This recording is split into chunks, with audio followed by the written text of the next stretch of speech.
សុំបាទធម្មតាសុំថ្លៃសុំព្រះទេរានុព្រះព្រះអង្គបាទសម្ដេចទ្រង់បាទហើយអាដាមបាទអ្នកអុកញ៉ាលោកអុកញ៉ាបាទអស់លោកលោកស្រីបាទពុកម៉ែបងប្អូនបាទជាទីគោរពស្រឡាញ់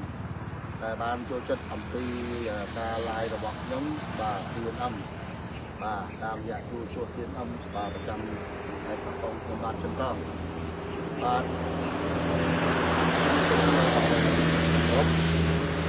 បាទជូនម៉ែបងប្អូនអំពីស្ថានភាពបាទផ្លូវមួយខ្សែនេះផង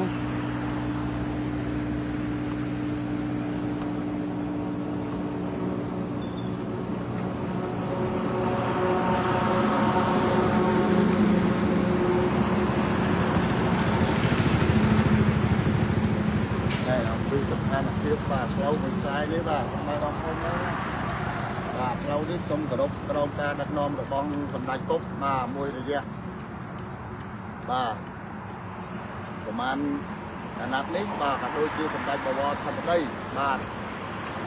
ជាពិសេសក្រសួងអភិវឌ្ឍជនបទបាទតែងតែយកចិត្តទុកដាក់បាទ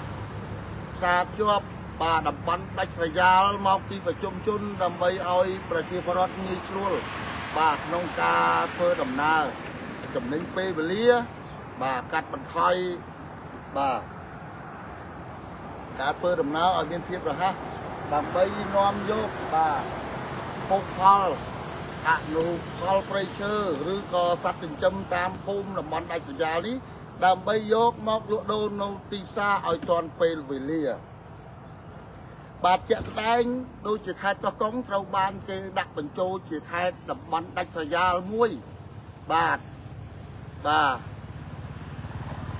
ជាតំបន់ដាច់ស្រយាលមួយបាទនៅក្នុងទឹកដីស្រុកស្រែអំបិលនេះបាទជាក់ស្ដែងបាទផ្លូវមួយខ្សែប្រវែង20គីឡូបាទគឺក្រោមការបាទអភិវឌ្ឍដោយក្រសួងអភិវឌ្ឍជនបទបាទគម្រោងបាទអភិវឌ្ឍជនបទចំណាយថវិការបស់រាជរដ្ឋាភិបាលចឹងរោងការមួយខាងតិចទីតាំងពីផ្លូវចូលបាទចឹងពុកម៉ែបងមើលនេះវាផ្លូវចូលដើម្បីពីផ្សារតភ្ជាប់បាទផ្សារភ្ជាប់នេះផ្លូវជាតិ48ណាបាទផ្លូវជាតិ48ចំណុចនៅភូមិនេះភូមិជីខបាទនេះចូលទៅខាងភូមិបាទ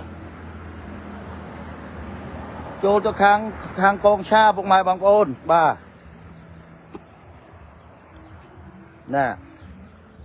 ចូលទៅភូមិកងឆានិងភូមិឈូកបាទនៅក្នុងនោះដែរបាទដោយសាររាជរដ្ឋាភិបាលបានធ្វើប្រទានកម្មបាទសង្គមកិច្ចជូនប្រជាពលរដ្ឋបាទចែកដីឲ្យប្រជាពលរដ្ឋក្នុងម្នាក់1ឡូស្មើនឹង2ហិកតានឹងចែកជូនប្រជាពលរដ្ឋប៉ុន្តែផ្លូវនេះត្រូវបានតិចទីដោយសារក្រុមហ៊ុនបាទរ៉ូស៊ីដឹកអស់បាទរ៉ូស៊ីដឹកអស់ដោយបាទ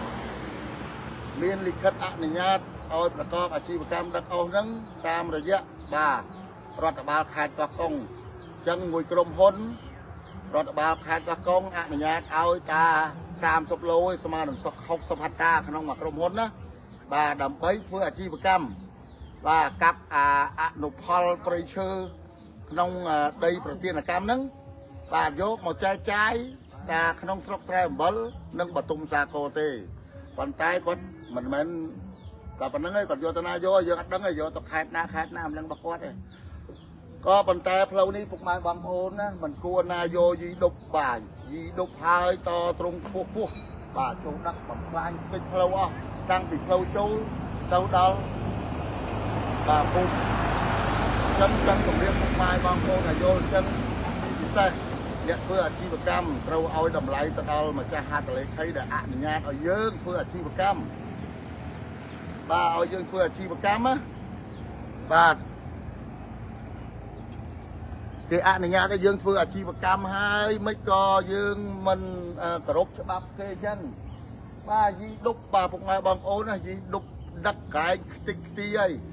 ហើយលុយដែលយើងធ្វើអាជីវកម្មដឹកអស់រស់ស៊ីខ្លួនឯងហ្នឹងលុយហ្នឹងយើងដាក់ហោបបៅទេ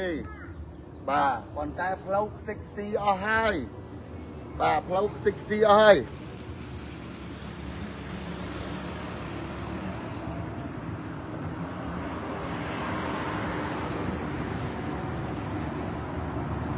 bà lâu tích tí ở hai bằng mai bà ôn hay lâu tích tí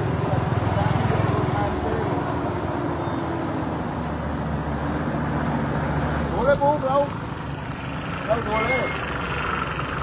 biết bà cái không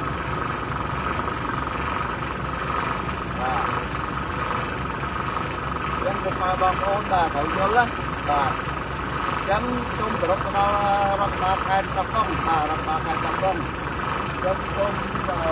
เยอะกระพงโรตีกระพงกระพงนั้นบ่าเรียนราเขาเรียกดำไปจำนายทางเดินการดำไปแบบช่วยช่วยรุ่นทำไมบางรุ่นน้องบ่าประมาณว่าประมาณติดที่ประมาณบางโอนเนี่ยยัง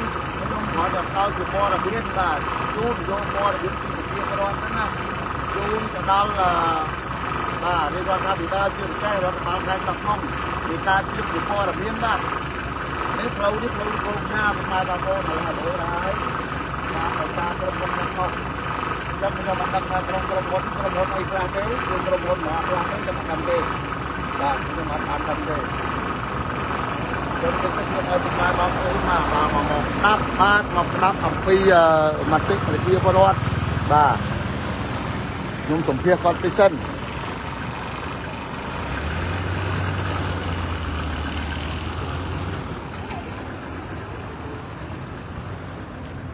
mà ông nhìn xuống ông chung ơi không ông chung ơi ông mua đôi này nè đôi nó nắng ông mà té phải ban đôi này nâng ở đây và này nếu mà nè nó là trọc nâng món ấy mới trong trang xua mới rầm bật bờ dương nữa đâu lại nâng mà mày chả lâu đó mới chui về còn ba món này ba đừng tranh châu từ mơ cô có bảo ba nghe lại không có bảo ba tranh cao gì cũng tao của ba món mới về chết đó về chết mà bây giờ lâu trong ban cùng nông poi cái phi rồi ba khai mới vậy mà ôi quạt chui lâu rồi lâu bên chẳng á bạt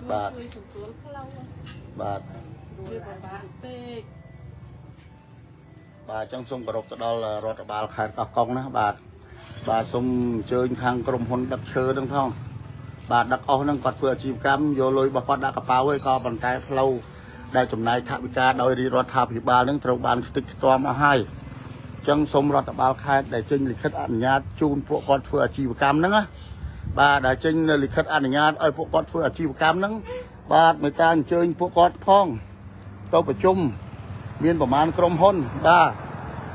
เชิญพวกกอดเต้าโรมีนประมาณกรมหนจึงเอากอดนั่งจะนายทักกาเธอเพลาพ้องติดพวกมาบางโอนนะอัดมันใหญ่เลยซาchứนะเชียร์บอลเองป้าน้องจังใหญ่ทับไปม้วนไปเมียเพลาสูแล้วดาวไปละมองเบอร์เถอะมากอดบ้าก็มาพายซ้ำทุกชนะมันเป็นบ้าก็นี่เบอร์พวกกอดได้เป็นลานเป็นไอ้ทั้งเป็นแต่มอโต้บ้าขู่ยนนี่เอาให้สำหรับการเพื่อดำน้ำเราเลิกเราอ่างวัดนี่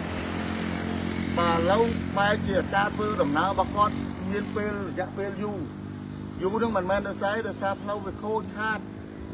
ป่าเมียนกุมฮกให้ขยมเยี่ยแบบท้องนะป่ายมรอบเมา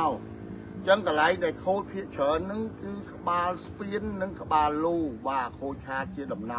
ำป่าเจ้าสดายนะยมอัดเยี่ยไปเลยให้ตีจังกระสมกระรบระรอดบาลคาดเกี่ยวไปเสป่ามันตีอักมีวัดจนบัดป่าเมตาเจ้าตรุษปินัดท้องป่าเมตาเจ้าตรุษปินัดเรานี่พ้องวงเรานี่คือกระทรวงอาภิวัตจนบัดป่าจะเนี่ยมีกบรงป่ามีกบรงมันต้องการสร้างฟังแล้วพวกมาบางคนป่าทำนายทางการบ้าดีรอดทำตาไอ้กรงคนไอ้กบรงสีนี่ป่าที่สมบัติทำรัฐบาลไทยก็คงดีก็สมบัติทำรัฐบาลก็คงให้ดำไปมองเพื่อชีวกรรมกับปรีประเทศกรรมใน ដែលរៀបរដ្ឋាភិបាលចែកឲ្យខ្មែរបងប្អូនយើងហ្នឹងណាបាទចឹងខ្ញុំម្នាក់បានតែថា30គីឡូឲ្យស្មើនឹង60ហិកតាហើយដីហ្នឹងដីប្រជាកម្មហ្នឹងច្រើនទៅរាប់រយរាប់ពាន់ខាត់ណាបាទអញ្ចឹងមកកាប់អស់របៀបហ្នឹងប្រតិគីឡូអស់ហើយដល់ពេលអស់តែកាប់អស់ក៏ទៅបាត់ហើយគាត់ទៅអញ្ចឹងគាត់មានពលការហូតខាតហើយអញ្ចឹងក៏សូមគោរពជម្រាបទៅដល់រដ្ឋបាលខេត្តបាទមេត្តាហៅអញ្ជើញក្រុមហ៊ុនហ្នឹងក្រុមហ៊ុនដែលធ្វើអាជីវកម្មហ្នឹងបាទអញ្ជើញពួកគាត់អញ្ជើញពួកគាត់បាទអញ្ជើញពួកគាត់ពិភាក្សាផងក្នុងការជួសជុលសងពីព្រោះគាត់ធ្វើយកលុយដាក់កប៉ៅគាត់ទេប៉ុន្តែដល់ពេលខូចផ្លូវរដ្ឋបាទថវិការបស់រដ្ឋណាបាទអញ្ចឹងក៏សូមជម្រាបម៉ែបងប្អូនបាទដូចជាបាទរដ្ឋបាលខេត្តកោះកុងឲ្យបានជៀបជំនួសភាពផងដែរបាទពិបាកណាស់ពុកម៉ែបងប្អូននេះពិបាកណាស់មិនស្រួលទេឥឡូវវាខូចតិចអស់ហើយខ្ញុំអត់ដូរម្នេញជាមួយបងក្រុមហ៊ុនរ៉ូស៊ីទេណាបងអត់ដូរម្នេញទេអញ្ចឹងព្រោះការងារហ្នឹងការងារបងជាមួយនឹងរដ្ឋបាលខេត្តកោះកុងបាទជួយសម្របសម្រួលហ្នឹងឲ្យពុកម៉ែបងប្អូនយើងមានផ្លូវល្អបាទសម្រាប់ធ្វើដំណើរផងបាទអញ្ចឹងសូមគោរពតែប៉ុណ្្នឹងទេសូមអរគុណបាទជម្រាបលាខ្ញុំបាទសន្តងជាសហការីនៃទូរទស្សន៍បាទ TNM ប្រចាំខេត្តកោះកុងបាទបើការធ្វើអត្ថាធិប្បាយរបស់ខ្ញុំនេះមានការលើកខុសចំណុចត្រង់ណាសូមមេត្តាធ្វើការកាន់តែអភ័យទោសផងបាទសូមអរគុណពុកម៉ែបងប្អូនមើលបាទ